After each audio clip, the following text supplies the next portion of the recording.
Shalom. Sekali lagi shalom. Ada sukacita pagi hari ini, amin. Saya mau lihat tangan-tangannya dulu dong. Ya, oke, sudah, puji Tuhan. Meskipun hujan itu tidak menjadi penghalang untuk kita mau datang kepada Tuhan, amin. Baiklah, sebelum kita memulai ibadah kita pada pagi hari ini, kita berdoa. Terima kasih Tuhan untuk kebaikan-Mu pada pagi hari ini. Tuhan, kami masih bisa berada di tempat ini. Semua bukan karena kekuatan kami Bapa, tetapi semua karena anugerah-Mu dalam hidup kami. Tuhan, pada pagi hari ini ya Tuhan, kami mau datang di hadapan-Mu. Kami mau hati kami, hidup kami, pikiran kami, semuanya terfokus dan tertuju untuk kemuliaan bagi nama-Mu. Dan biarlah Engkau disenangkan melalui pujian penyembahan kami. Dan biarlah semuanya hanya untuk kemuliaan bagi nama-Mu Yesus.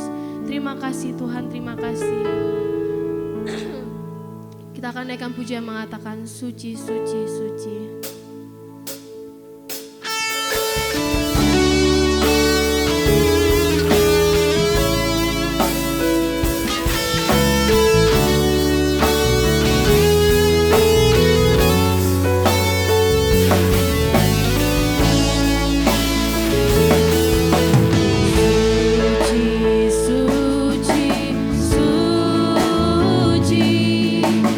Tuhan Maha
Biar segala yang bernafas memuji Engkau. Biar segala yang Kau ciptakan memuji Engkau Yesus. Karena hanya Engkau yang layak kami puji. Engkau yang layak kami sembah. Dan pada pagi hari ini kami mau lebih lagi memuji Engkau. Hanya di dalam nama Yesus Kristus, haleluya. Amin. Masih kuat bangkit berdiri? Biarlah semua yang bernafas memuji Tuhan, biar langit dan bumi memuji Tuhan, karena hanya Dia yang layak kita puji.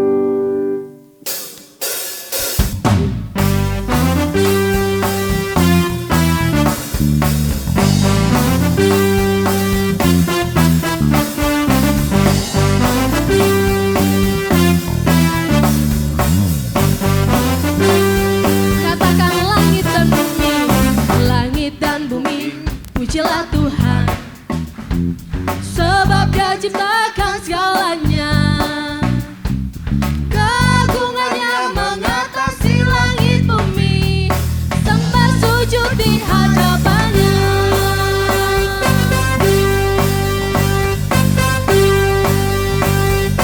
Katakan langit dan bumi, pujilah Tuhan, sebab Dia ciptakan semuanya. Keagungannya mengatasi langit bumi, sembah sujud di hadapannya. Ku puji, ku sembah, ku puji, ku sembah Yesus Tuhan dan Rajaku. Ku puji, ku sembah, ku puji, ku sembah Yesus Tuhan dan Rajaku. Ku puji, ku sembah, ku puji, ku sembah Yesus Tuhan dan Rajaku. Ku puji, ku sembah, ku puji, ku sembah Yesus Tuhan dan Rajaku.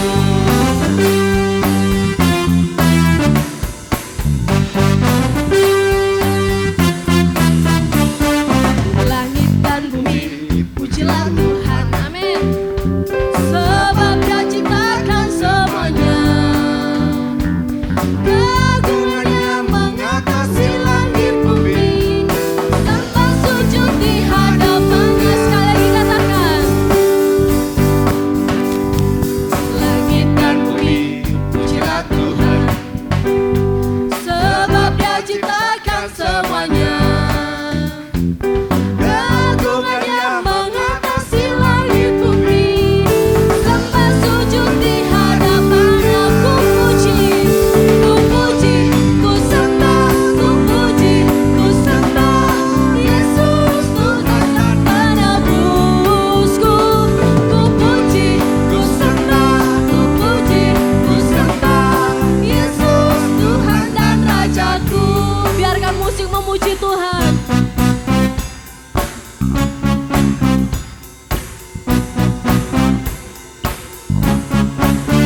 Biarlah semua yang bernafas memuji Tuhan. Biarlah semua yang bisa bernyanyi memuji Tuhan.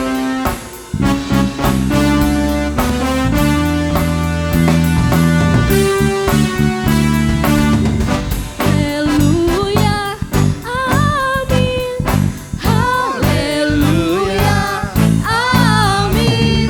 Haleluya, amin. Haleluya, amin. Haleluya, haleluya,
biar semua yang memuji Tuhan itu mendapatkan api kemuliaannya. Kita naikkan pujian mengatakan api kemuliaannya.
Baiklah, kita akan mempersiapkan hati kita untuk mendengarkan sebagian firman yang akan disampaikan oleh hambanya.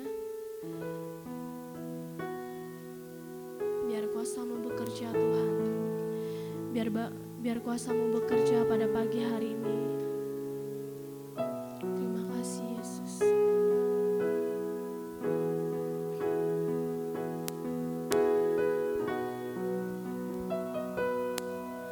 Betapa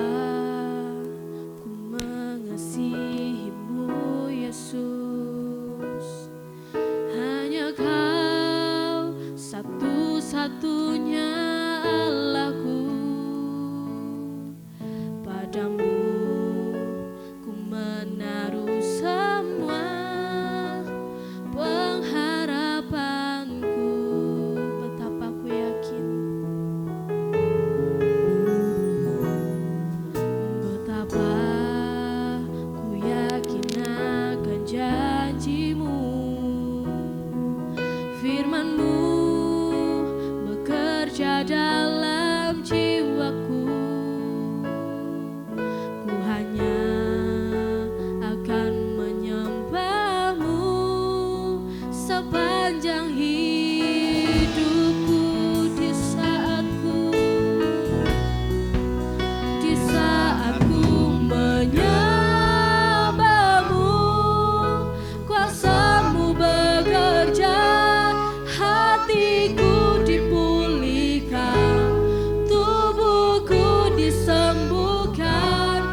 Kami percaya Tuhan, bahwa kuasa-Mu sudah hadir dan telah hadir di tempat ini. Engkau siap memberikan kepada kami arahan, pengetahuan yang baru, hikmat yang terus diperbarui oleh Tuhan. Sehingga kalau sebentar kami bersama-sama akan menerima akan berkat perkataan firman-Mu, kami boleh semakin mengerti, boleh semakin memahami ketika Tuhan membukakan setiap rahasia kebenaran firman yang akan kami terima. Oleh karena itu Tuhan, sebelum kami mendengar, Engkau urapi terlebih dahulu untuk hamba-Mu yang akan menyampaikannya. Urapi dengan kuasa urapan Roh Kudus yang memberikan hikmat dan pengertian, dan juga seluruh sidang jemaat-Mu Tuhan, yang juga akan menerima kebenaran-Mu dengan kuasa pengurapan dari tempat maha tinggi. Maka setiap rahasia kebenaran firman yang akan kami dengar sungguh boleh menjadi berkat, dan kami mau berubah karena anugerah dan pertolongan kasih Tuhan yang ajaib. Terima kasih, kami sudah memuji, kami sudah mempermuliakan nama-Mu, dan kami siap untuk menyambut perkataan firman-Mu. Di dalam nama Tuhan Yesus Kristus, kami sudah berdoa dan mengucapkan syukur kami. Dan kita semua yang siap diberkati oleh Tuhan bersama-sama berkata, Amin. Amin. Puji Tuhan, dipersilahkan duduk. Shalom. Apa kabar? Luar biasa. Puji Tuhan. Ya, hari ini kita memasuki bulan yang baru, bulan Agustus. Ya, 4 bulan lagi kita akan mengadakan kembali perayaan Natal. Ya, tidak terasa hari demi hari kita lalui, dan tidak terasa juga 1 tahun hampir kita selesaikan. Nah Bapak Ibu, pagi hari ini kita akan bersama-sama belajar satu tema. Tema ini berbicara tentang hati dan juga berbicara tentang dosa. Nah hari ini tema kita adalah ada celah di daun pintu. Ya Bapak Ibu perhatikan gambarnya, ini orang yang sedang mengintip, kemudian di daun pintu itu ada lubang. Kalau kita berbicara tentang pintu secara harafiah, pintu kamar, pintu rumah, pintu apapun yang ada di dalam rumah saudara, kalau pintu itu kurang berkualitas, biasanya papannya akan sedikit mungkin berunggah. Nah kalau ada pintu yang berunggah, pasti orang bisa ngintip. Nah firman Tuhan memberikan sebuah catatan, kalau pintu hati kita memiliki celah, maka bukan manusia yang mengintip manusia itu, tetapi iblis yang nanti akan mengintip. Makanya kita akan bersama-sama belajar dengan tema ada celah di daun pintu. Kita nanti akan mengeksposisi dari kitab Kejadian pasal 4. Ya, Kejadian pasal 4 ini berbicara tentang Kain dan Habil. Ya, Bapak Ibu sudah sering mendengar cerita tentang Kain dan Habil, tetapi kadang-kadang kita pasti akan bertanya, apa sih kesalahan daripada Kain sehingga dia tertolak di hadapan Tuhan? Nah, kita akan terlebih dahulu melihat di dalam Injil Matius pasal 6 ayat 22 dan ayat 23. Kita akan membaca 2 ayat ini bersama-sama, dan saya mengundang Bapak Ibu untuk bisa bersama-sama bangkit berdiri. Ya, untuk menghormati perkataan firman Tuhan, saya undang Bapak Ibu untuk bangkit berdiri. Kita akan baca 2 ayat ini dengan keras bersama-sama. 2, 3. Mata adalah pelita tubuh, jika matamu baik, teranglah seluruh tubuhmu. Jika matamu jahat, gelaplah seluruh tubuhmu. Jadi jika terang yang ada padamu gelap, betapa gelapnya kegelapan itu. Amin. Dipersilahkan duduk. Berbahagia dan diberkati kita semuanya yang mendengar perkataan firman Tuhan, memeteraikan dalam hati dan juga melakukannya dalam kehidupan sehari-hari. Ini adalah perkataan Tuhan di dalam Injil Matius pasal 6. Hari itu Tuhan ketika pertama kali terjun di dalam penginjilan, kemudian dalam pasal 5 Injil Matius, Tuhan memberikan tentang cara hidup bahagia. Makanya di dalam perikop itu judulnya adalah ucapan bahagia. Kemudian memasuki pasal 6, Tuhan itu berbicara tentang kehidupan, ya secara khusus berbicara soal uang, berbicara soal mamon. Nah dalam ayat tadi Matius 6 ayat 22 dan 23, Tuhan sebelumnya mengatakan bahwa tidak ada satu hamba dengan dua tuan. Kenapa? Karena kalau ada satu hamba dengan dua tuan, hamba itu hatinya pasti tidak akan pernah balance. Di situ Tuhan berbicara tentang keberadaan harta. Orang yang mengikut Tuhan sungguh-sungguh, orang itu tidak lagi berfokus kepada harta duniawi. Tetapi kalau orang itu hatinya kepada harta duniawi, maka orang itu akan berpikir jauh tentang Tuhan. Nah, akibat dari dua unsur itu, Tuhan kemudian memberikan sebuah penjelasan tentang keserakahan hidup. Nah, dalam ayat 22 dan ayat 23 inilah ternyata keserakahan atau problem hidup manusia itu diawali dari hati. Nah, hati kenapa disebutkan oleh Tuhan sebagai satu awal problem hidup? Iya, karena hati itu adalah jendelanya manusia. Jadi kalau seandainya jendela hidup kita yang disebut dengan hati kita tidak beres, maka yang terjadi hidup kita enggak karuan. Diawali dengan perkataan mata adalah pelita tubuh. Jadi mata yang dimaksudkan oleh Tuhan hari itu adalah mata secara jasmani yang kelihatan. Bapak Ibu bisa lihat kehidupan seseorang karakternya seperti apa, itu dimulai dari mata. Ya kadang-kadang Bapak Ibu bisa ngomong, kalau aku melihat matanya orang itu jahat, kan kadang-kadang begitu kan. Nanti ada lagi yang berkomentar, aku kalau melihat orang itu aku enggak senang. Loh kenapa? Matanya kalau memandang itu menyelidik. Dan lebih enggak senang lagi, matanya licik. Loh padahal kan mata kita sebenarnya kan semuanya sama. Mata saya dengan mata Bapak Ibu kan tidak ada bedanya. Tapi ternyata cara pandang kita menjadikan kita bisa diketahui akan seluruh kehidupan kita. Tuhan sekali lagi berkata, mata adalah pelita tubuh. Jika matamu baik, teranglah seluruh tubuhmu. Jadi kalau seandainya saya memandang seseorang, ya kadang ada istilah kata begini, wong kaya nek ndelok wong cilik-cilik, kadang-kadang begitu kan. Artinya apa? Sombong. Nah kalau saya memandang seseorang itu dengan mata yang sombong, maka yang terjadi keberadaan batin saya pun pasti enggak beres. Kenapa? Karena Tuhan sekali lagi berkata, jika matamu baik, teranglah seluruh tubuhmu. Jadi kalau kita memandangnya baik, memandangnya normal, maka tubuh kita, di situ ada hati, maka hati kehidupan kita pun baik. Kemudian dalam ayat 23 diterangkan, jika matamu jahat, ya pandangannya tidak baik, pandangannya curiga. Ya ada ya orang kalau memandang seseorang itu bawaannya curiga. Ada istilah begini, wah wong kaya ndeloki kaya ndelok maling, kira-kira begitu, ada yang begitu ya. Kita sudah enggak senang hati.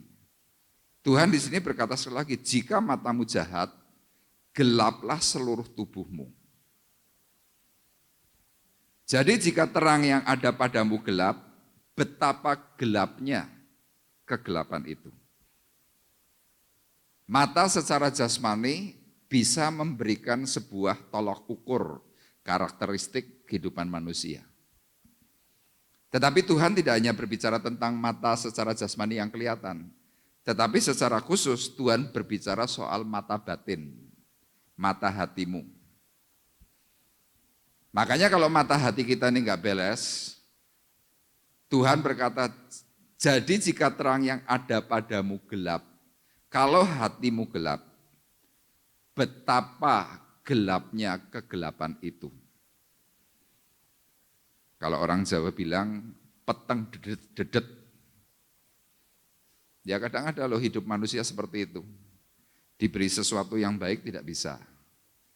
Diberi sesuatu yang lebih benar, nolak. Kenapa? Mata batinnya ini mulai kacau. Nah, ini terjadi di dalam kehidupan Kain. Kita akan bersama-sama mengeksposisi nanti di dalam kitab Kejadian pasal 4 ayat 1 sampai dengan ayat 16, tetapi kita akan membahas ayat 3 sampai ayat 16. Nah, disinilah ada satu celah yang terjadi dalam hidup Kain. Kenapa? Karena mata hatinya enggak beres. Bapak Ibu perhatikan dalam Kejadian pasal 4 ayat 6 dan ayat yang ke-7. Nanti Bapak Gunadi akan membacakan dua perkataan firman Tuhan ini. Kejadian pasal 4 ayat 6 dan ayat 7. Firman Tuhan kepada Kain, mengapa hatimu panas dan mukamu muram? Apakah mukamu tidak akan berseri jika engkau berbuat baik? Tetapi jika engkau tidak berbuat baik, dosa sudah mengintip di depan pintu. Ia sangat menggoda engkau, tetapi engkau harus berkuasa atasnya. Amin. Bapak Ibu perhatikan sekali lagi perkataan Tuhan kepada Kain. Firman Tuhan kepada Kain, mengapa hatimu panas dan mukamu muram? Ya Bapak Ibu bisa lihat, kalau hati kita enggak beres, terpancar di dalam wajah yang kita miliki. Tuhan tahu itu. Mengapa hatimu panas dan mengapa mukamu muram? Apakah mukamu tidak akan berseri jika engkau berbuat baik? Tetapi jika engkau tidak berbuat baik, dosa sudah mengintip di depan pintu. Ini yang tadi saya sebutkan, ada celah di daun pintu hatimu. Jadi kalau wajah kita ini seringkali ya, kalau lagi enggak puas, seringkali kan kita mesti murung, mencucu. Orang kalau murung, mencucu, pasti di dalam batin itu sedang bergejolak. Gejolaknya apa? Rasa tidak puas karena tidak keturutan sesuatu. Kalau ditanya, seperti Tuhan bertanya, kenapa mukamu muram? Orang biasanya akan menjawab begini, enggak apa-apa. Mengapa hatimu panas? Enggak apa-apa. Tapi pancaran wajahmu itu kelihatan. Dan Tuhan mengingatkan kepada kita semuanya, kalau sampai mata hati kita punya problem, wajah kita mulai muncul rasa tidak suka dengan wajah muram, murung. Tuhan mengingatkan apa? Dosa sudah mengintip di depan pintu. Kita selama ini berpikiran begini, aku murung sendiri, muram sendiri, problemnya apa? Urusanmu apa kepada aku? Ya mungkin kita yang sedang melihat tidak perlu ngurus memang. Tetapi seringkali kita nggak sadar, seperti perkataan firman Tuhan, ternyata ada dosa yang sedang mengintip hidup kita.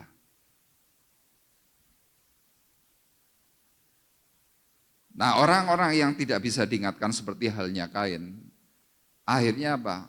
Orang itu akan melakukan menurut standar dari pribadinya. Makanya hal yang selanjutnya Tuhan berkata, dosa itu sangat menggoda engkau. Ia sangat menggoda engkau. Jadi hari itu dengan apa yang dialami oleh Kain, hatinya semakin bergolak, Kain semakin tergoda. Dengan apa? Keinginan batin. Nanti saya akan jelaskan. Tetapi Tuhan sekali lagi memberikan sebuah peringatan. Tetapi engkau harus berkuasa atasnya. Makanya saya memberikan pertanyaan kepada Bapak Ibu. Kalau kita sedang mau melakukan pelanggaran, melakukan dosa, melakukan kesalahan, kira-kira pelanggaran, dosa, dan kesalahan itu bisa di-manage enggak? Halo? Bisa enggak di-manage? Mungkin kita akan berkata, oh enggak bisa. Tapi Tuhan berkata bisa.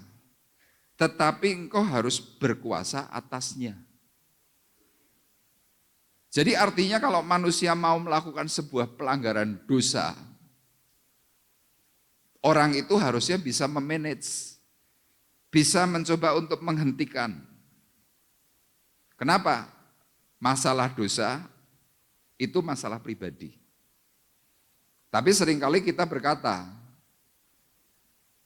oh aku tergoda karena iblis sedang menggoda aku. Beberapa hari yang lalu saya membaca sebuah artikel. Artikel ini berkata dengan judul Iblis Pensiun. Saya baca isinya. Iblis menghadap Tuhan. Tuhan, aku sebagai iblis aku mau pensiun saja. Loh kenapa kamu kok mau pensiun? Bukankah tugasmu adalah menggoda manusia? Enggak Tuhan.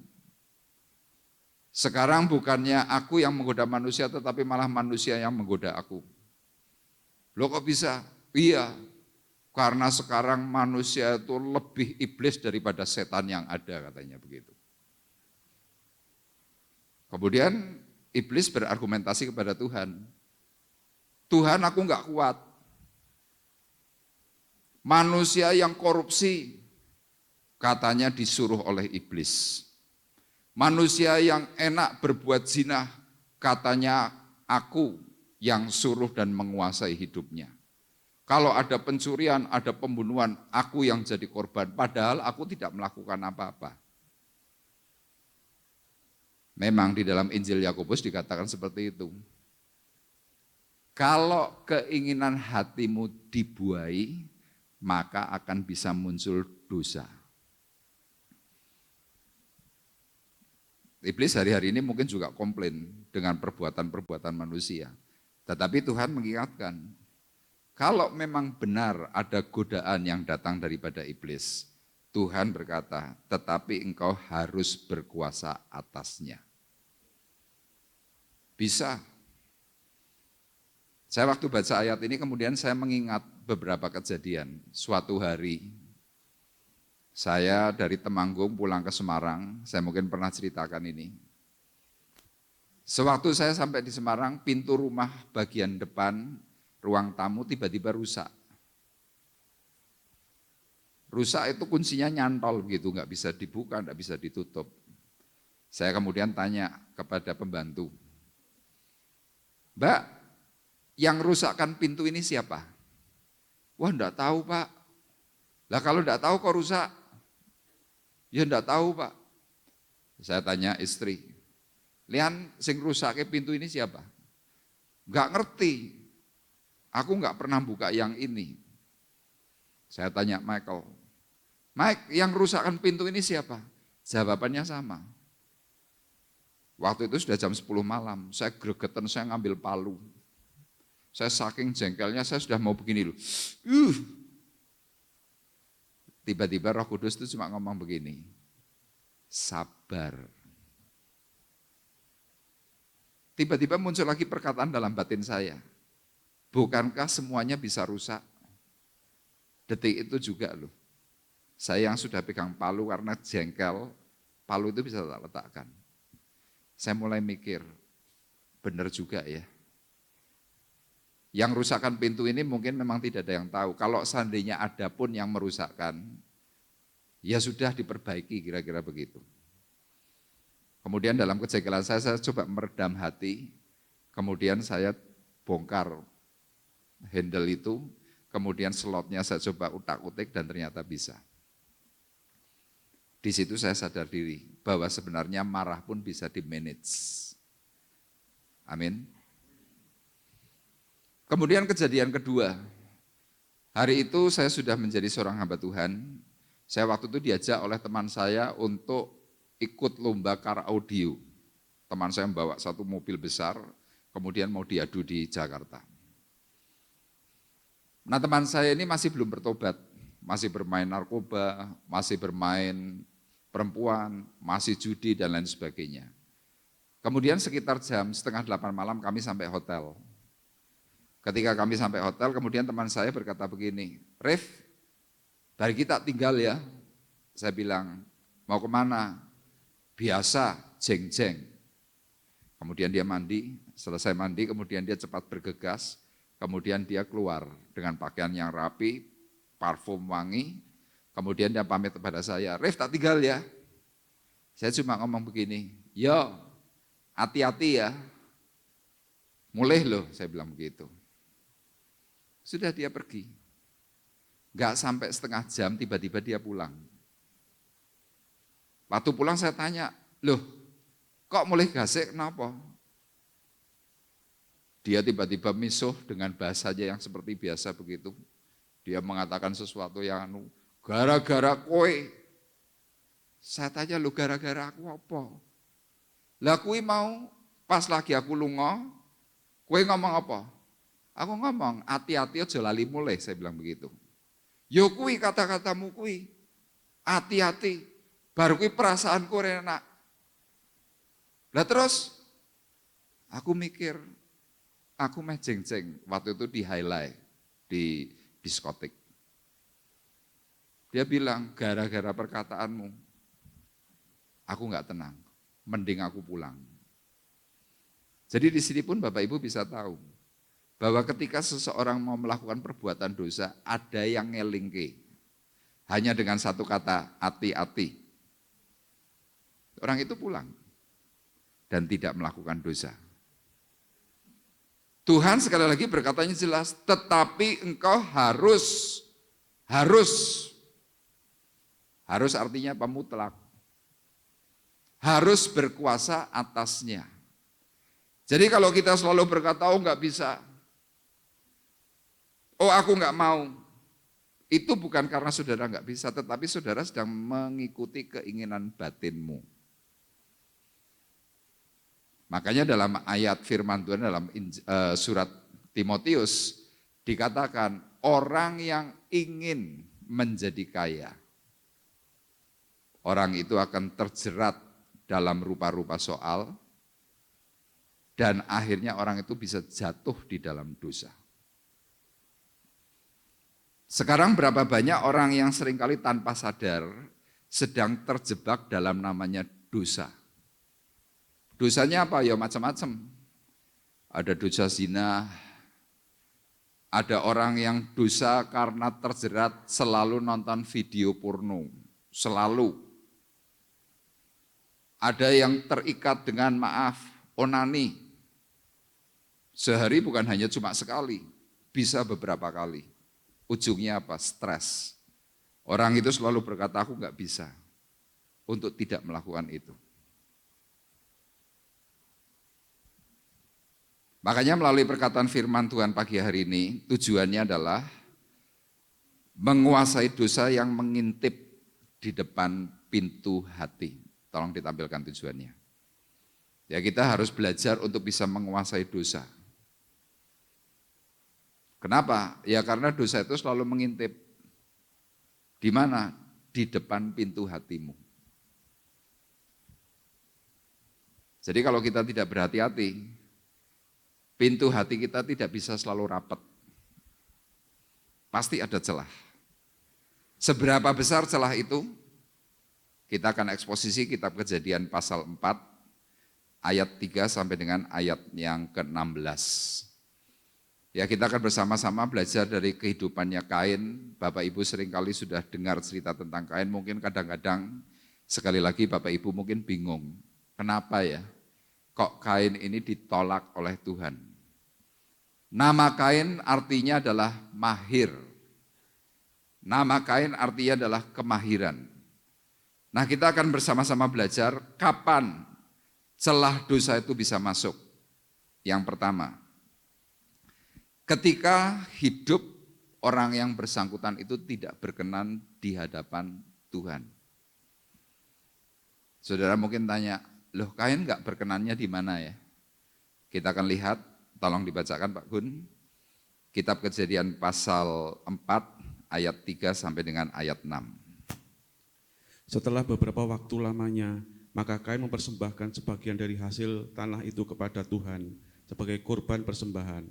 Habil juga mempersembahkan kurban persembahan dari anak sulung kambing dombanya, yakni lemak-lemaknya. Maka Tuhan mengindahkan Habil dan kurban persembahannya itu. Tetapi Kain dan kurban persembahannya tidak diindahkannya. Lalu hati Kain menjadi sangat panas dan mukanya muram. Firman Tuhan kepada Kain, mengapa hatimu panas dan mukamu muram? Ya. Jadi kalau kita hanya membaca beberapa ayat ini mungkin saudara bingung, apa sih ya bedanya persembahannya Kain dengan persembahannya Habil. Kalau kita untuk memudahkan berpikir, kata persembahan itu kita ubah menjadi doa. Dan dalam ayat yang kelima dikatakan, tetapi Kain dan korban doanya, ya lebih gampang begitu. Kalau persembahan kan agak susah. Kita seringkali kan berkeluh kesah begini, aku doa enggak dijawab Tuhan. Aku sudah mati-matian, doa minta sesuatu kepada Tuhan, tidak dijawab. Tetapi orang itu doa kok dijawab ya. Nah ternyata problem kenapa seseorang memberikan korban persembahan, menaikkan doa kepada Tuhan, kok tidak dijawab? Problem yang paling utama ternyata apa? Karena hidup orang itu tidak menyukakan Tuhan. Loh ayatnya di mana Pak? Saudara perhatikan ayat 5. Tetapi Kain dan korban persembahannya tidak diindahkannya. Kalau kita baca sepintas kelihatannya nggak ada perbedaan. Tetapi ayat firman Tuhan itu detail. Ayat ini sekali lagi, tetapi Kain tidak diindahkan oleh Tuhan, dan korban persembahannya juga tidak diindahkan. Jadi yang menjadi problem kenapa hari itu korban persembahan, korban doanya Kain kepada Tuhan tidak diterima. Karena hidup Kain itu tidak berkenan di hadapan Tuhan. Loh Pak, bukti ayatnya mana? Di dalam kitab Kejadian enggak dijelaskan kok. Iya, memang dalam kitab Kejadian tidak dijelaskan. Tetapi dalam 1 Yohanes pasal 3 itu dijelaskan. Kita lihat ayatnya. 1 Yohanes 3 ayat 12. Tolong ditampilkan. 1 Yohanes 3 ayat 12. Firman Tuhan berkata demikian. Bukan seperti Kain yang berasal dari si jahat dan yang membunuh adiknya. Dan apakah sebabnya ia membunuhnya? Sebab segala perbuatannya jahat dan perbuatan adiknya benar. Ini problemnya. Sekali lagi saya ulang. Bukan seperti Kain yang berasal dari si jahat dan yang membunuh adiknya. Tetapi yang menjadi pertanyaan, dan apakah sebabnya ia membunuhnya? Jawabannya, sebab segala perbuatannya Kain itu jahat. Jadi Bapak Ibu perhatikan, Kain di dalam kehidupan setiap hari, dalam kehidupan sehari-hari, perbuatannya itu tidak ada yang baik. Disebut jahat bukan karena dia membunuh Habil, bukan. Tetapi sesuai dengan perkataan firman Tuhan, sebab segala perbuatannya jahat. Karena segala perbuatannya jahat, ketika Kain berdoa, ketika Kain mencoba mempersembahkan korban kepada Tuhan, Tuhan tolak. Ini problemnya.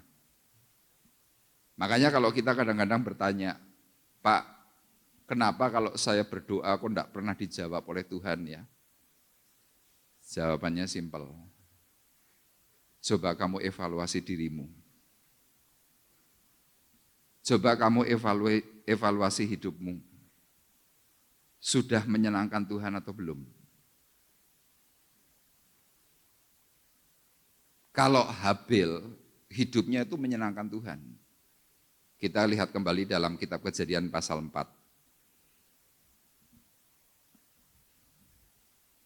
Ayat 4, perhatikan. Habil juga mempersembahkan korban persembahan dari anak sulung kambing dombanya, yakni lemak-lemaknya. Maka Tuhan mengindahkan Habil bukan mengindahkan korban persembahannya dulu. Maka Tuhan memperhatikan Habel. Habel itu gimana sih? Dia beriman. Perbuatannya setiap hari itu baik. Perbuatannya itu selalu menyukakan hati Tuhan. Sesudah dilihat bahwa Habel menyukakan hati Tuhan, baru firman Tuhan berkata apa? Dan korban persembahannya itu. Jadi waktu kita ini berdoa, kita mempersembahkan sesuatu kepada Tuhan, termasuk di dalam pelayanan kita bisa menjadi pribadi yang berkenan waktu hidup kita mulai dari hari Senin sampai Sabtu, itu sungguh-sungguh menyukakan Tuhan. Amin.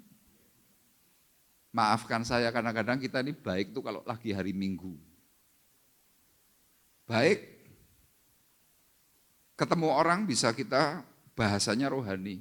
Shalom, selamat pagi, apa kabar, puji Tuhan, Anda diberkati Tuhan, itu hari Minggu. Tetapi begitu hari Senin, mulai dari kebun binatang sampai Jurassic Park keluar semua. Bahasanya sudah tidak karuan. Nah, model Kain seperti itu. Makanya dalam ayat yang kelima tadi dalam kitab Kejadian pasal 4, Tuhan melihat hidupnya Kain dulu. Benar apa enggak? Enggak benar. Sorry. Di hadapan Tuhan itu disebut sebagai apa? Persembahan orang fasik. Dalam Amsal pasal 15 ayat 8 dikatakan begitu. Korban orang fasik adalah kekejian bagi Tuhan. Tetapi doa orang jujur dikenannya. Lah apa bedanya sih kalau kita yang sama-sama hidup di dalam Tuhan, kan ada yang masih berdosa, ada yang tidak berdosa. Bedanya di mana? Tidak ada bedanya, dua orang itu sama-sama berdoa. Dua orang itu sama-sama mempersembahkan korban.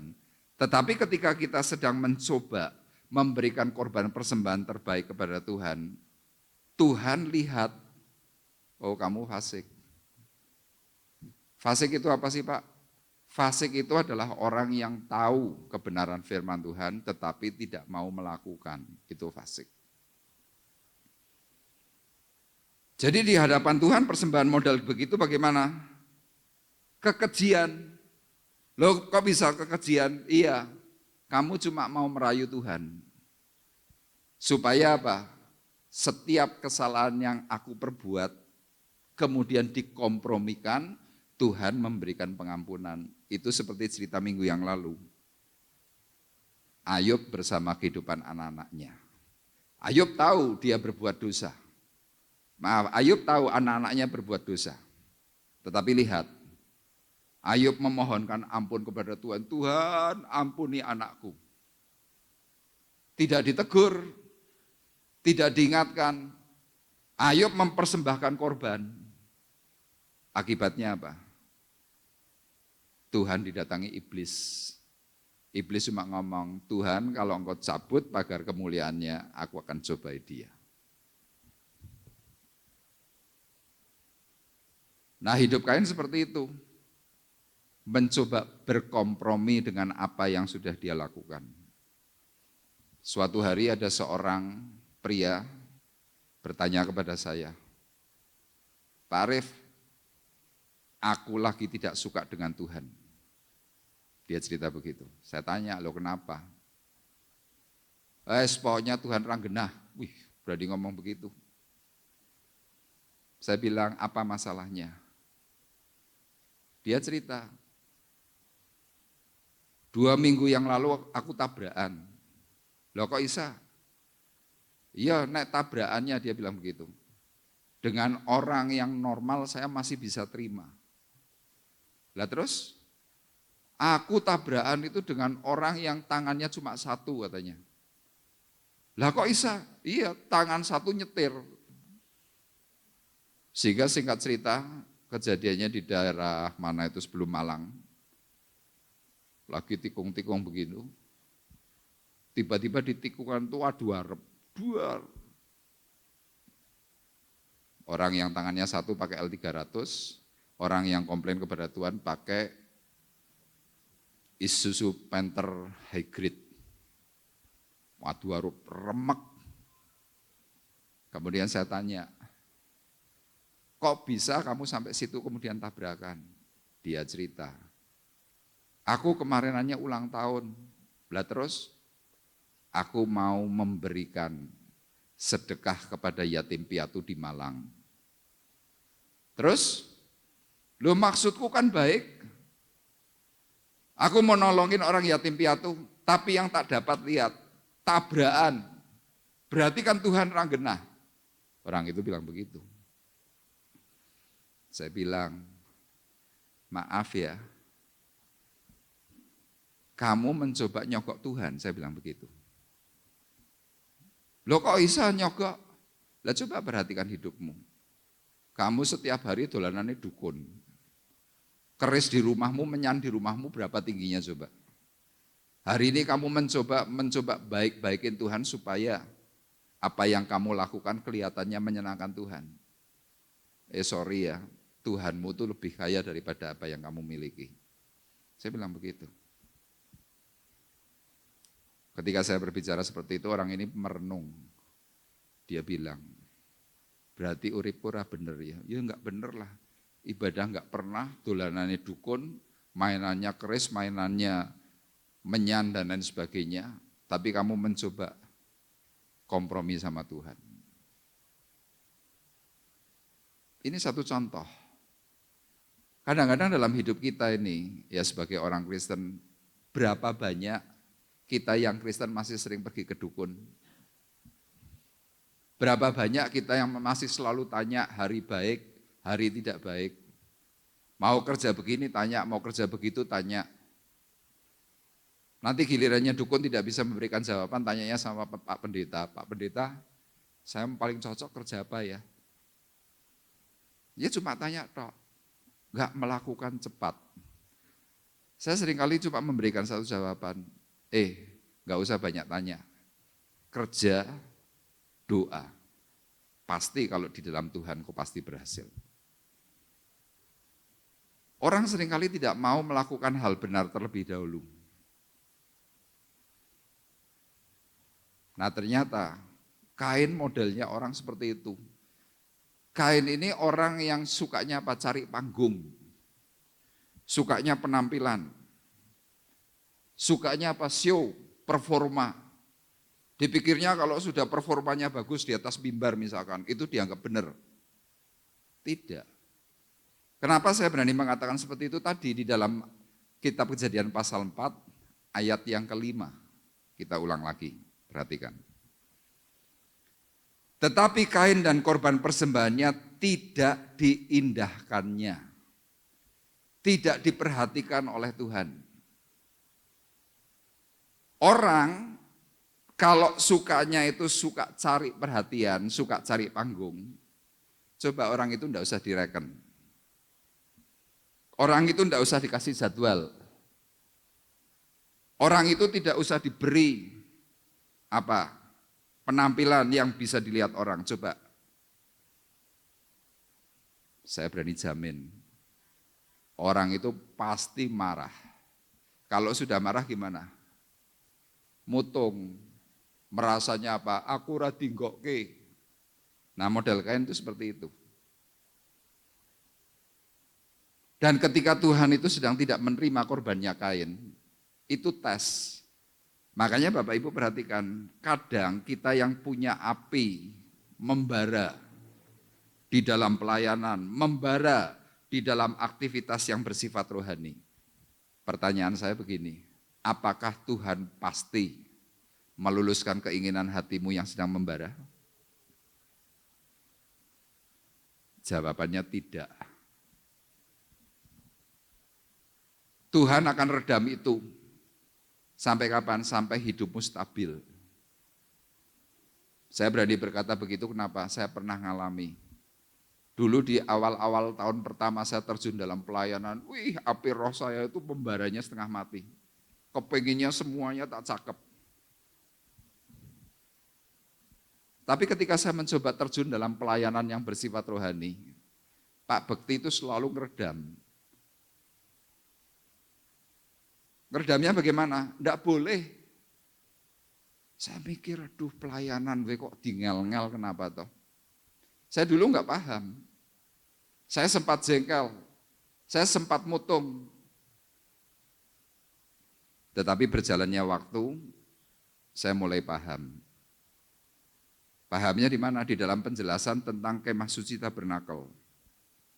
Kemah Suci Tabernakel itu terdiri dari halaman, ruang suci, ruang maha suci. Di dalam halaman itu ada yang namanya pintu kemah, kemudian masuk di situ ada yang namanya kolam pembasuhan, sesudah itu korban bakaran. Nah di dalam halaman, ya orang cuma rame, memperhatikan tentang apa keberadaan satu dengan yang lain, bicara soal dosa dan lain sebagainya. Makanya kalau kita masih suka ribut-ribut soal itu, ya kita Kristen halaman. Tetapi kalau Kristen yang lebih progresif, itu ketika memasuki ruang maha suci. Ruang suci. Di dalam ruang suci itu ada yang namanya 2 meja roti sajian, tumpuannya 6, itu artinya ini loh Alkitab kita 66. Kemudian di situ ada yang namanya meja mesbah dupa, itu adalah simbol doa. Dan yang ketiga di situ ada yang namanya 7 kaki dian. Jadi 3 unsur ini, 7 kaki dian, meja dupa, 2 roti sajian adalah simbol. Orang Kristen yang masuk dalam ruang suci, itu adalah orang Kristen yang suka baca Alkitab. Yang kedua, orang Kristen yang masuk ruang suci, itu adalah orang Kristen yang suka doa. Dan yang terakhir, 7 kaki dian, orang Kristen yang bisa menjadi terang. Nah tetapi di dalam 7 kaki dian, itu kan ada api yang menyala. Di samping 7 kaki dian itu ada yang namanya supit emas, gunting emas. Nah terus tujuannya gunting emas ini untuk apa? Imam kalau masuk ruang suci, imam yang khusus, kemudian kalau melihat ada api dian yang menyalanya enggak teratur, harusnya misalkan standarnya besar apinya 5 cm. Kalau ada yang nyalanya 10 cm, imam mengambil gunting emas, kemudian api itu dipotong. Cerek. Terus jadinya gimana? Nyalanya bagus. Sama dulu saya waktu masih di Semarang, ketika api saya berkobar-kobar, Pak Bekti sebagai imam, sebagai pemimpin, sebagai senior, dia potong saya. Sakit enggak? Sakit. Saya hari itu mencoba cari pembelaan. Saya hari itu dekat dengan Pak Titus Weri, saya datang per telepon waktu itu, saya dengan nangis. Pak Titus, saya mau cerita sambil nangis. Kenapa Pak Arif? Ini loh saya mau pelayanan pelepasan, Bapak kan tahu saya ini sudah cukup bisa dalam karunia pelepasan. Terus sama Pak Bekti enggak boleh. Jawaban Pak Titus hari itu cuma begini dengan sabar. Pak Arif harus taat. Saya sambil berteriak, saya sambil nangis, saya bilang, Pak, saya sudah taat. Pak Titus dengan lembut menjawab, kalau begitu Bapak harus lebih taat. Di situlah saya langsung lerem. Tapi sempat marah enggak? Marah. Saya merasa mau pelayanan kok tinggal-ngel, kok harus diatur ABCD dan lain sebagainya. Kain hari itu diarahkan oleh Tuhan, marah. Makanya dalam ayat 5 bagian B dikatakan apa? Lalu hati Kain menjadi sangat panas. Orang Jawa bilang apa? Atine kemeropok. Saudara kadang-kadang kemeropok enggak? Kadang kita jengkel. Kadang kita berpikir gereja banyak aturan. Tapi Tuhan tahu siapa dirimu di hadapannya. Saudara bisa bayangkan kalau hari itu saya tiba-tiba di-loss. Ini boleh, semuanya boleh, ini itu boleh. Mungkin saya jadi manusia yang paling sombong.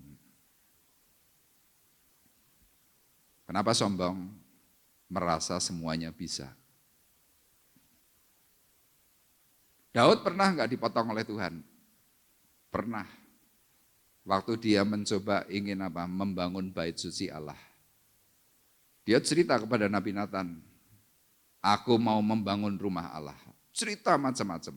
Tapi jawabannya apa? No, bukan bagianmu. Puji Tuhan, Daud tunduk. Daud taat. Daud mengiyakan apa yang Tuhan katakan. Daud berkibar sampai hari ini. Tapi lihat, Kain tidak. Dia tidak mau taat. Hidupnya hancur. Makanya firman Tuhan kepada Kain dalam ayat 6 dikatakan apa? Mengapa hatimu panas dan mukamu muram? Kira-kira kalau dalam bahasa Jawa tuh Tuhan ngomong gini, nyopo kowe atine kemropok. Nyopo kowe mecucu. Iya, cari panggungnya nggak kesampaian, sehingga jengkel. Ini loh hal yang pertama, kenapa celah dosa itu bisa masuk? Karena hidupnya tidak menyenangkan Tuhan. Kemudian yang kedua, apa yang menjadi penyebab celah dosa itu bisa masuk? Orang itu tidak bisa diberi nasihat, tidak mau diberi input, tidak mau diberi masukan. Kita perhatikan ayat 6 dan 7. Firman Tuhan kepada Kain, mengapa hatimu panas dan mukamu muram? Itu pertanyaan. Kain, kenapa hatimu panas? Kenapa hatimu muram? Ayat 7. Apakah mukamu tidak akan berseri jika engkau berbuat baik? Itu nasihat. Pertama diawali dengan pertanyaan, tidak dijawab, diberi nasihat, diberi anjuran. Apakah mukamu tidak akan berseri jika engkau berbuat baik? Kira-kira apa? Coba kamu nurutilah nasihatku. Berbuat baik. Bisa enggak waktu engkau berbuat baik kemudian kamu senyum? Tapi banyak dari kita enggak bisa. Kalau diberi pertanyaan ulang jawabannya apa? Enggak apa-apa. Lah kalau enggak apa-apa kok mencucu terus, kenapa Bu? Enggak apa-apa. Lah buktinya wajahnya gitu kok. Ya enggak apa-apa, memang kawanku ngene, kira-kira gitu. Nanti kalau kita sudah seperti itu, mbok jangan gitu toh Bu. Ya ben, bebas. Iki kan rai-raiku dewi. Ya boleh, silakan enggak apa-apa. Tapi hati-hati, Tuhan memberikan nasihat. Mendingan senyum. Mendingan memberikan apa sesuatu yang baik, wajah yang enak dipandang. Kenapa? Wajah yang enak dipandang, berkatmu pasti melimpah. Amin. Tapi coba kalau wajahmu bermuram durja, medeni gitu, orang mau kasih berkat sama hidupmu aja pasti takut. Kenapa? Oh, wajahnya mengerikan kok. Kemudian dikatakan, tetapi jika engkau tidak berbuat baik, dosa sudah mengintip di depan pintu, ia sangat menggoda engkau. Itu peringatan. Jadi ternyata cara kerja Tuhan ketika ada manusia yang sedang mau jatuh, Tuhan beri pertanyaan dulu. Kamu kenapa nak? Enggak dijawab. Lebih baik begini loh, yang terbaik itu nasihat. Diberi nasihat dulu. Kalau enggak mempan diberi nasihat, diberi peringatan. Dan Tuhan mengajarkan apa? Tetapi engkau harus berkuasa atasnya.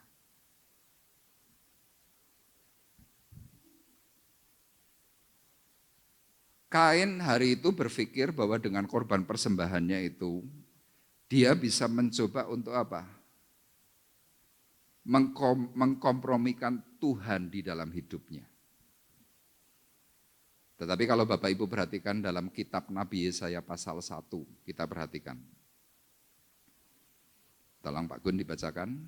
Yesaya pasal 1 ayat 10 sampai 13. Judul perikopnya adalah bertobat lebih baik dari mempersembahkan korban. Silakan Pak Gun. Yesaya 1 ayat 17, beginilah firman Tuhan, belajarlah berbuat baik, usahakanlah keadilan, kendalikanlah orang kejam. Yesaya 1 ayat 10 sampai 13.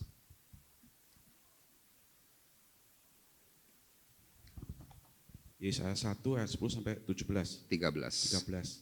Dengarlah firman Tuhan, hai pemimpin-pemimpin manusia Sodom, perhatikanlah pengajaran Allah. Hai rakyat manusia Gomora, untuk apa itu korbanmu yang banyak-banyak? Firman Tuhan, aku sudah jemu akan korban-korban bahkan berupa domba jantan dan akan lemak dari anak lembu gemukan. Darah lembu jantan dan domba-domba anak kambing jantan tidak kusukai. Apabila kamu datang untuk menghadap di hadiratku, siapakah yang menurut itu daripadamu, bahwa kamu menginjak-injak pelataran bait suciku? Jangan lagi membawa persembahanmu yang tidak sungguh, sebab baunya adalah kejijikan bagiku. Kalau kamu merayakan bulan baru dan sabat atau mengadakan pertemuan-pertemuan, aku tidak tahan melihatnya, karena perayaanmu itu penuh kejahatan. Iya, ini penjelasannya. Jadi jangan kita berpikir kalau kita ini yang lagi nggak benar, kita yang sedang tidak mau diberi nasihat, kita tetap memberikan sesuatu. Terus diterima. Tidak mau. Tuhan perkataannya jelas. Dengarlah firman Tuhan, hai pemimpin-pemimpin manusia Sodom, perhatikanlah pengajaran Allah kita, hai rakyat manusia Gomora. Yang diceritakan tentang Sodom dan Gomora. Kota yang membara. Ya, Gomora itu artinya burning, membara. Ayat 11, untuk apa itu korbanmu yang banyak-banyak? Firman Tuhan, aku sudah jemu akan korban bakaran berupa domba jantan, dan akan lemak dari anak lembu gemukan, darah lembu jantan, dan domba-domba dan kambing jantan tidak kusukai.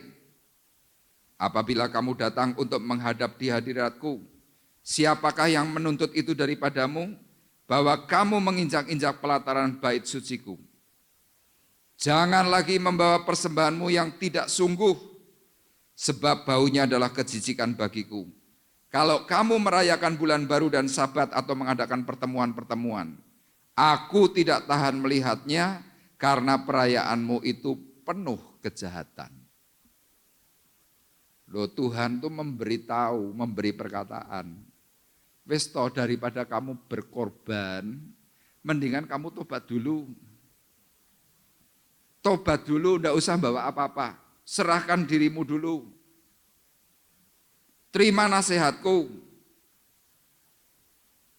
Tapi rupanya Kain menolak itu semuanya. Dan saya membayangkan ini juga secara tafsir. Waktu Kain sedang diberi perkataan-perkataan nasihat oleh Tuhan, Kain itu ngomel. Ngomel kemudian ngapain? Mencemooh. Mengata-ngatai Tuhan, kira-kira seperti itu. Makanya dalam kitab Amsal kemudian dijelaskan, janganlah mengecam seorang pencemooh, supaya engkau jangan dibencinya. Kecamlah orang bijak, maka engkau akan dikasihinya. Makanya hati-hati bagi kita yang sedang mendengar perkataan firman Tuhan, kadang-kadang firman Tuhan itu memberikan nasihat dan teguran dalam hati. Kita seringkali kena, aduh, aku kesindir, aduh, wih aku. Tapi seringkali kita marah. Waktu marah apa yang terjadi? Kita nanti ngomel. Kalau sudah ngomel terus ujungnya apa? Kain hari itu membunuh Habil. Habil dibunuh. Hari ini kita tidak membunuh manusia, tidak. Tapi seringkali dengan omelan kita, cemooh kita membunuh karakter orang lain. Ya kalau kita misalkan saya menyerang saudara terus, tak serang terus. Lama-lama karakter saudara itu menciut.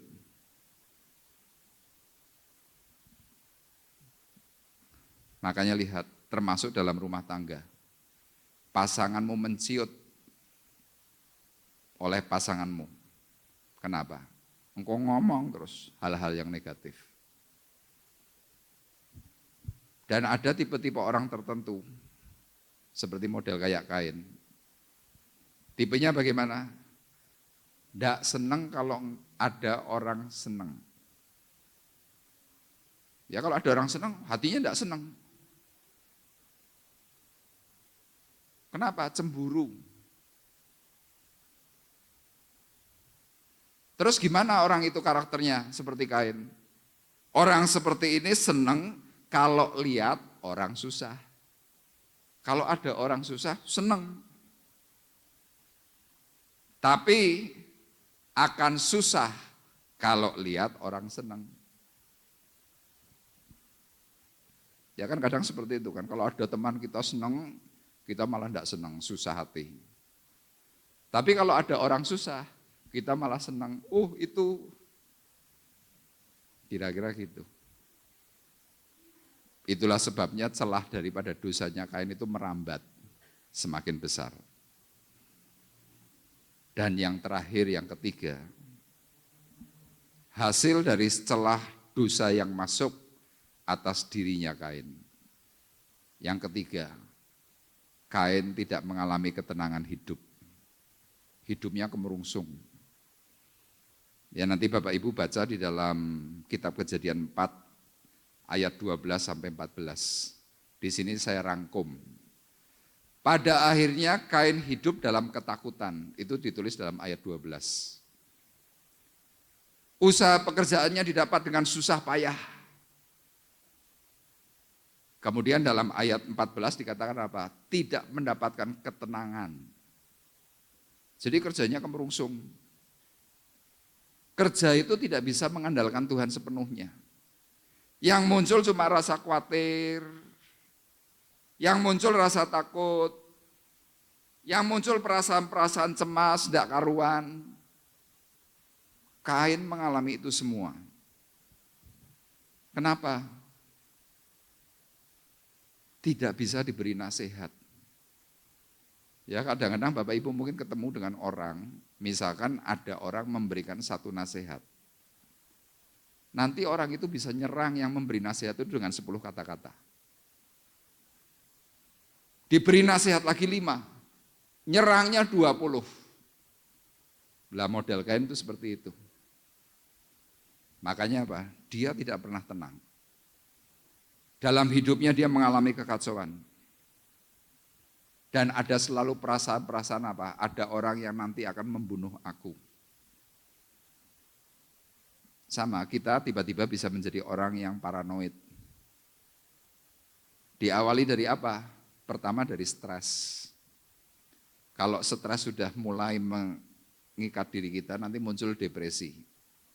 Kalau sudah mulai depresi, kita mulai minum obat penenang, minum obat tidur, minum obat-obat yang mencoba menenangkan jiwa. Nanti ujung-ujungnya paranoid. Paranoid itu apa sih? Curiga kepada setiap orang.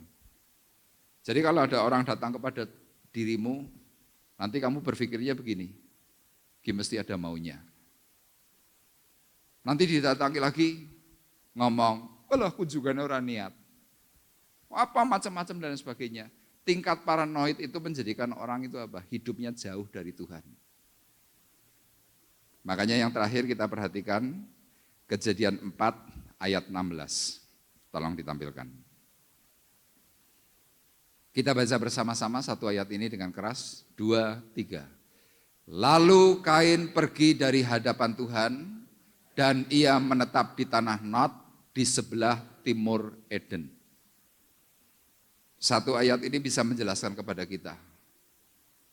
Orang yang hidupnya tidak berkenan di hadapan Tuhan, orang yang tidak mau terima nasihat, orang yang tidak bisa tenang dalam kehidupannya, seperti kata firman Tuhan, lalu Kain pergi dari hadapan Tuhan.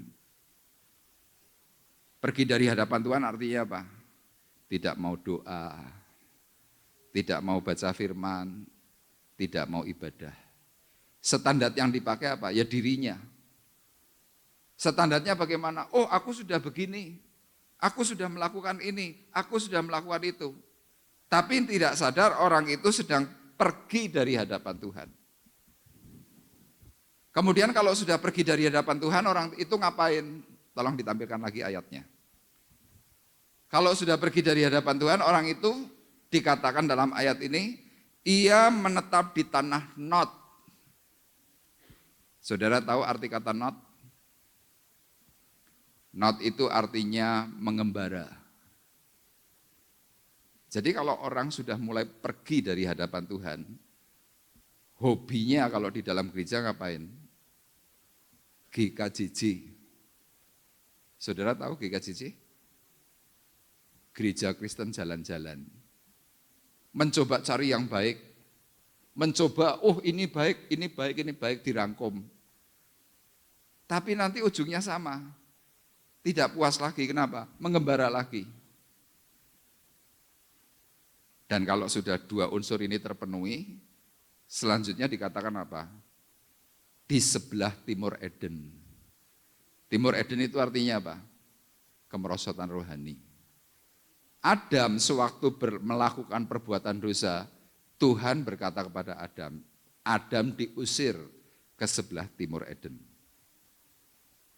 Kain sama melakukan pembunuhan kepada Habel, dia menjauhkan diri dari Tuhan, menetap di tanah pengembaraan, tinggalnya di sebelah timur Eden. Rohani yang merosot menjadikan orang itu pada akhirnya tumbang di mata Tuhan. Makanya lihat cerita dari Kain itu sudah tidak ada pembahasan lagi. Kadang-kadang Bapak Ibu yang sudah tahu cerita tentang Kain dan Habel selalu mempertanyakan kenapa ya Kain kok tidak diterima persembahannya kepada Tuhan, kenapa ya? Hari ini kita memperoleh jawaban. Jawabannya jelas. Yang pertama, hidup tidak berkenan di hadapannya. Kedua, tidak mau terima nasihat, diberi input yang baik ditolak. Dan yang ketiga hasil, tidak ada ketenangan dalam batin. Kemerungsung, akhirnya apa?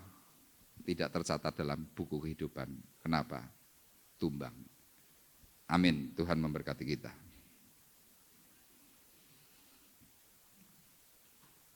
Kita sebentar akan menerima roti dan anggur perjamuan.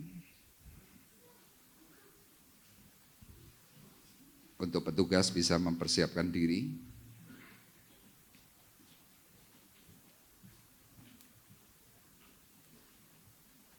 Kita akan mengatakan betapa besar kasih pengampunanmu Tuhan.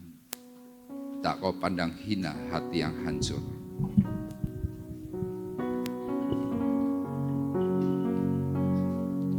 Sejauh timur dari barat, Engkau membuang dosaku.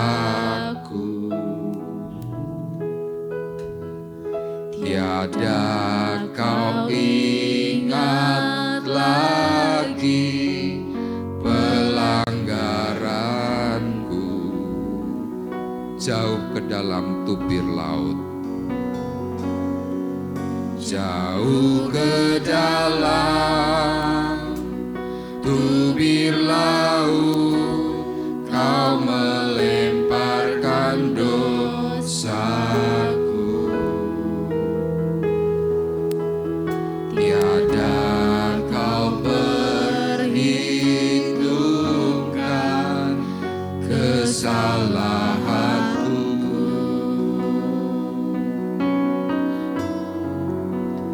Betapa besar kasih pengampunan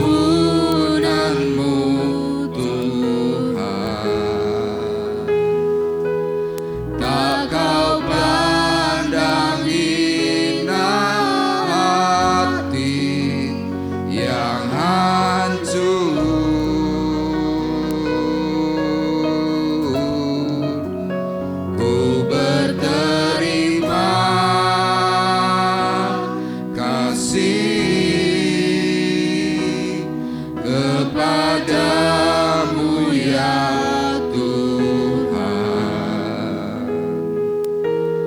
pengampunan yang Kau beri, pulihkanku.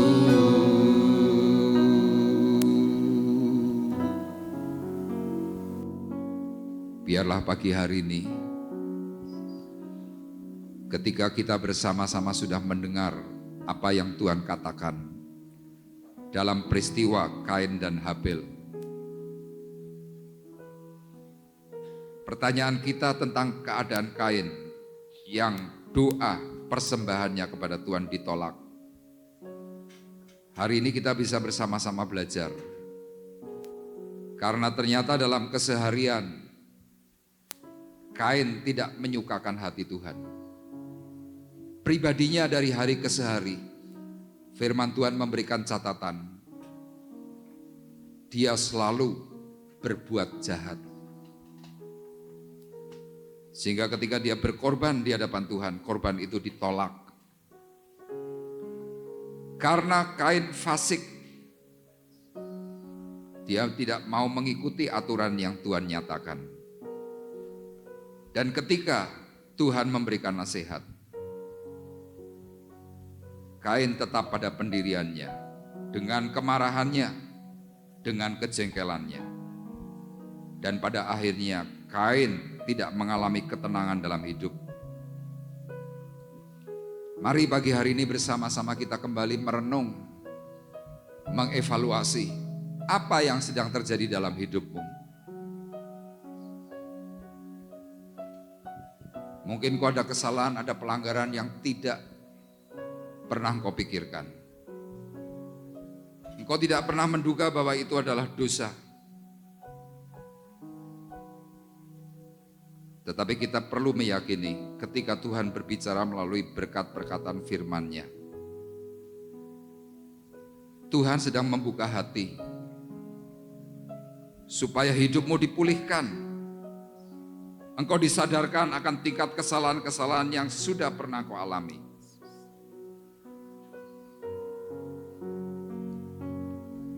Sejauh timur dari barat, Engkau membuang dosaku. Tiada kau ingat lagi pelanggaranku.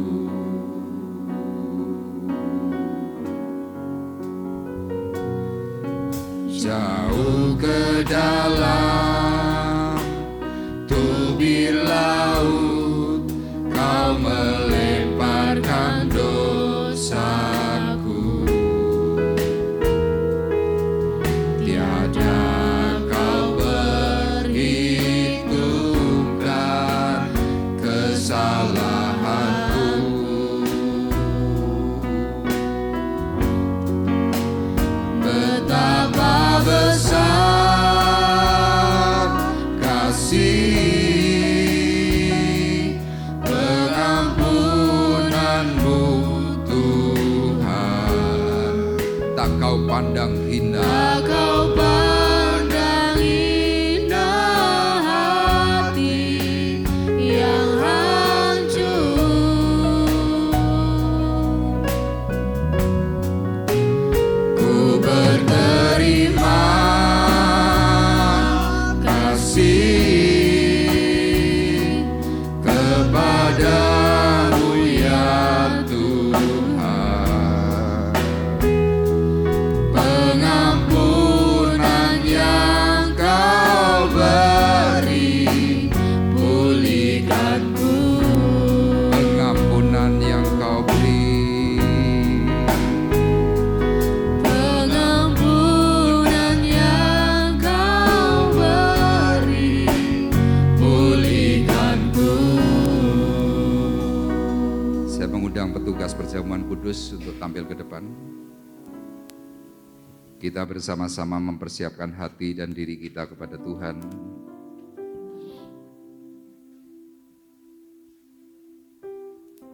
Bapa di surga, kembali kami menghadap tahta kudus-Mu. Kami menghadap bersama seluruh sidang jemaat yang sudah Engkau percayakan di tempat ini. Hati kami berharap kepada pertolongan Tuhan. Hati pikiran kami menanti-nantikan akan kasih karunia. Sehingga kami yang sakit disembuhkan oleh Tuhan. Kami yang mengalami kemalangan, Tuhan ubah menjadi kegembiraan. Dan kami yang perlu Tuhan akan kesehatan, Tuhan kembalikan kesehatan kami yang hilang.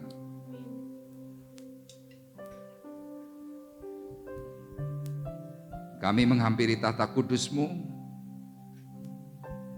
karena itulah janji perkataan firman-Mu. Ketika dengan penuh keberanian kami menghampiri tahta kasih karunia,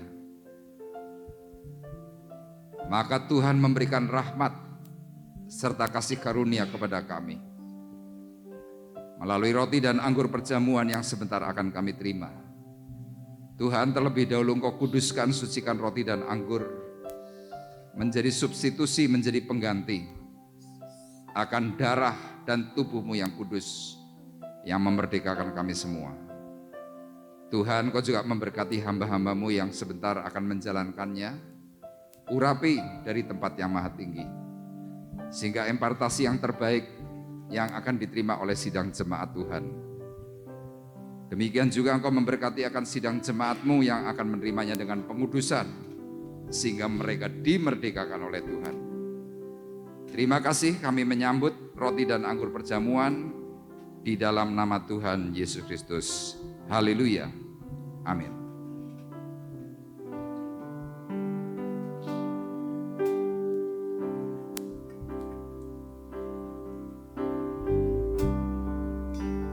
Betapa besar kasih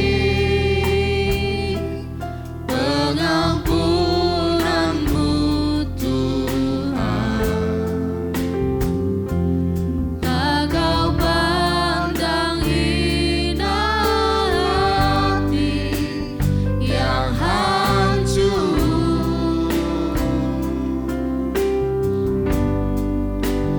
Ku berterima kasih kepadamu ya Tuhan. Pengampunan yang Kau beri, pulihkanku. Betapa besar, betapa besar kasih pengampunan-Mu Tuhan. Tak Kau pandang hina hati yang hancur.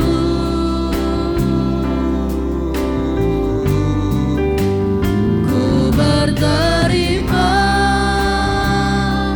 kasih kepadamu ya Tuhan. Pengampunan yang Kau beri, pulihkanku. Pengampunan yang Kau beri, pengampunan yang Kau beri, pulihkanku. Mungkin ada di antara Bapak Ibu yang belum menerima roti dan anggur. Kalau sudah menerima, mari bersama-sama saya undang untuk bangkit berdiri.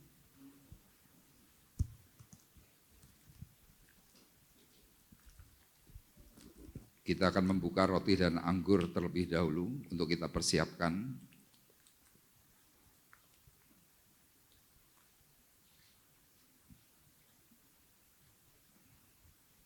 Dan inilah berkat perkataan firman Tuhan.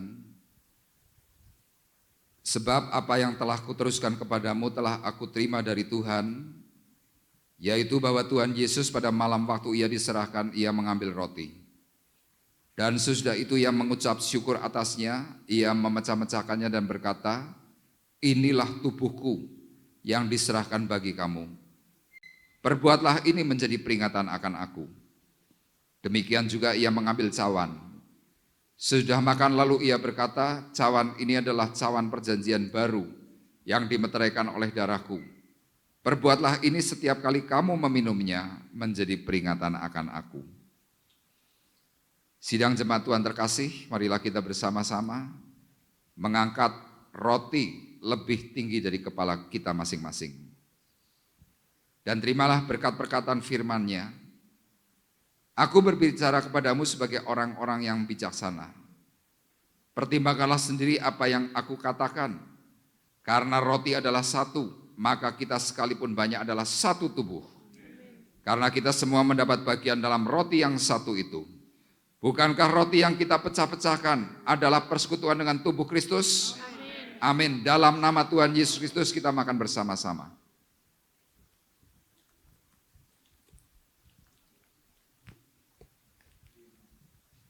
Haleluya, terima kasih Tuhan. Dan marilah kita bersama-sama mengangkat cawan berkat yang sudah kita terima lebih tinggi dari kepala kita masing-masing. Dan terimalah berkat perkataan firman-Nya. Bukankah cawan pengucapan syukur yang atasnya kita ucapkan syukur adalah persekutuan dengan darah Kristus? Amin. Dalam nama Tuhan Yesus Kristus kita minum bersama-sama.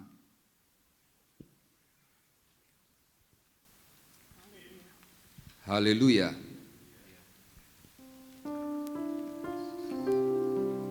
Terima kasih Tuhan. Kembali kami diingatkan bahwa pengorbanan-Mu adalah pengorbanan mulia. 2000 tahun yang lalu Engkau berkorban untuk menyelamatkan kami. Kami yang percaya dosanya sudah dibuang jauh-jauh oleh Tuhan. Bahkan Kau tidak lagi mengingat akan setiap dosa pelanggaran kami. Kau tidak lagi memperhitungkan akan kesalahan-kesalahan kami. Karena besar kasih setiamu atas kami. Ya Tuhan, terima kasih. Dan kami mau berkata, kami berterima kasih. Syukur kepada Tuhan yang hidup. Ya, Karena kami memiliki Allah yang hebat. Allah yang ajaib. Allah yang memerdekakan kami semuanya. Betapa besar kasih pengampunan-Mu Tuhan. Tak Kau pandang hina hati yang hancur.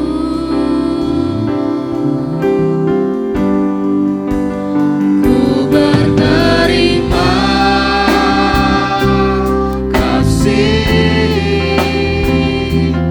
kepadamu ya Tuhan. Pengampunan yang Kau beri, pulihkanku pengampunan.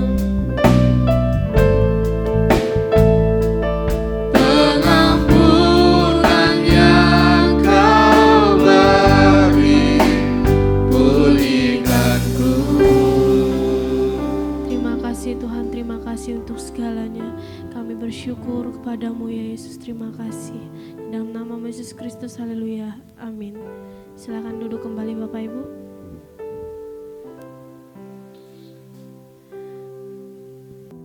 Nanti untuk doa persembahan Pak Oto. Haleluya. Mari kita berdoa. Bapa di surga, kami mengucap syukur dan berterima kasih atas segala anugerah serta penyertaan-Mu, sehingga pada saat ini Engkau masih mengizinkan kami untuk memuji memuliakan nama-Mu. kami sudah memuji dan memuliakan nama-Mu Tuhan. Sebentar kita mau memberi persembahan sebagian dari kepunyaan kita Tuhan. Kiranya Engkau memberkati, Engkau menguduskan ya Tuhan untuk berkat kami ya Tuhan. Dan Engkau memberkati ya Tuhan imamat yang menjalankan. Engkau beri berkat-Mu yang limpah ya Tuhan. Haleluya. Hanya di dalam nama Putra-Mu yang tunggal, Tuhan Yesus Kristus. Kami berdoa Tuhan. Haleluya. Amin. Baik, kita akan bersama-sama mengakhiri perjumpaan ibadah kita pagi hari ini. Saya mengundang kembali Bapak Ibu untuk bangkit berdiri. Kita akan bersama-sama berdoa. Bapa di sorga, sebelum kami berpisah, kami mengingat akan keberadaan Ibu Partiah, mengingat akan saudari kami Ibu Milka, mengingat Ibu Sum, Ibu Ngatmi, Cik Wawa di Parakan, Ibu Atik dalam masa pemulihan bagian jantung, dan juga Ibu Poniem yang masih mengalami kelemahan tubuh. Tuhan, kami juga membawa Bapak Rinus, saudara kami, anak kami Victor Immanuel. Dan juga kami mengingat Tuhan akan Cik Oni yang hari ini diare, dan membawa akan saudara kami Bapak Yakobus yang juga sedang mengalami sakit. Kiranya berkat anugerah kasih Bapa di surga turun menaungi hidup mereka, dipulihkan dan disembuhkan oleh Tuhan. Kami percaya Tuhan, kuat kuasa Tuhan yang ajaib menjamah, melingkupi mereka semua, dan mereka mengalami berkat pemulihan dari Tuhan. Terima kasih Bapa di surga, dan kami juga pagi hari ini berdoa untuk saudari kami Sita, untuk Ibu Ida, untuk saudari Selvi yang berulang tahun. Kiranya berkat kasih karunia Tuhan juga turun bekerja melimpah, kekuatan, kesehatan, hikmat, pengertian daripada Tuhan, berkat jasmani rohani mengalir atas mereka semuanya. Sehingga mereka mampu Tuhan untuk menjadi saluran berkat, memuji, mempermuliakan nama Tuhan, dan Tuhan yang ditinggikan. Terima kasih, dan tiba saatnya Tuhan sekarang kami mengangkat hati, mengangkat tangan kami di hadapan Tuhan. Sidang jemaat Tuhan terkasih, marilah kita bersama-sama pulang dengan membawa berkat, damai sejahtera Allah Bapa di surga. Pulanglah dengan kasih karunia Tuhan Yesus Kristus. Di dalam persekutuan Roh Kudus, Tuhan memberkati engkau dan melindungi engkau. Tuhan menyinari engkau dengan wajah-Nya dan memberi engkau kasih karunia. Tuhan menghadapkan wajah-Nya kepadamu dan memberi engkau damai sejahtera. Mulai dari pagi hari ini sampai Maranatha datang yang kedua kali. Dalam berkat nama Tuhan Yesus Kristus, kami sudah berdoa dan mengucapkan syukur. Dan kita semua yang diberkati oleh Tuhan bersama-sama berkata, Amin. Amin.